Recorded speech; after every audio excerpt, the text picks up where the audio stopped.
Stories can conquer fear, you know. They can make the heart bigger. Getting Trey back hasn't been easy. When he was first removed, I had nightmares and would call out his name in my sleep. My sister Chloe was sleeping with me, and I cuddled her all night with her head on my chest, calling out Trey, thinking it was my baby.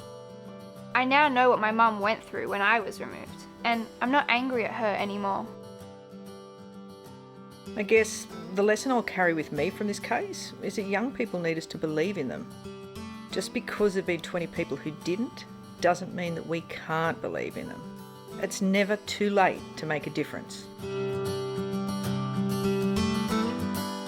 I've had time off to have 2 kids, but each time I come back to work, I ask if I can work with Carrie again. I really missed her. Last Mother's Day, I got a text from Carrie thanking me for everything that I'd done and wishing me a really lovely day. It really made me think about how much I meant to her, and I burst into tears. It shows me how important the work we do is. Sometimes we're the closest thing to a mum that a young person has.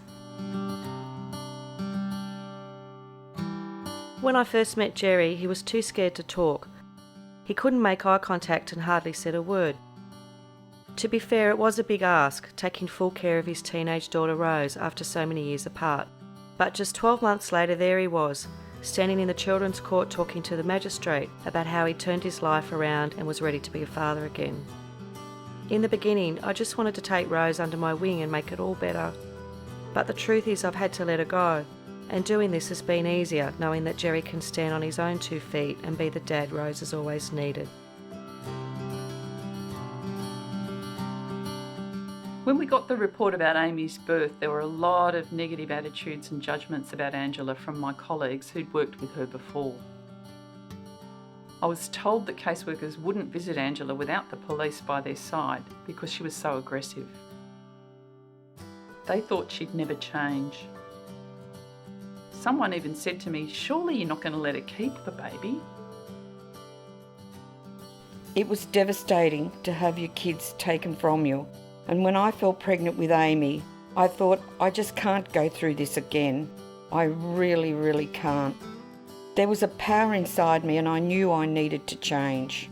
I thank God every day it was Kim that walked in that door and gave me the chance to keep my baby.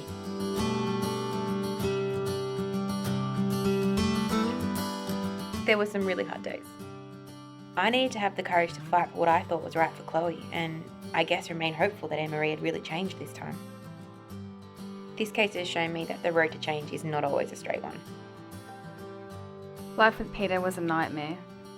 He'd slap and punch me every day.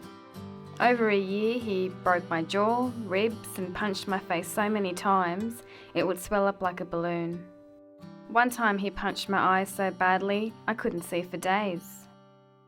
Then Emily came along. She's a fantastic caseworker with such an open heart. She never judged me. Trust me, I was my own toughest critic.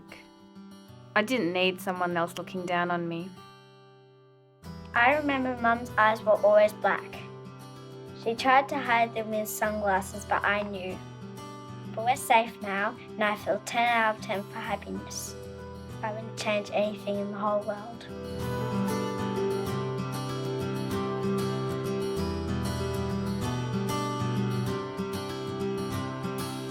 Honourable people doing honourable work. Work that can make a difference. Building relationships that change lives. Your stories, your families, your outstanding practice.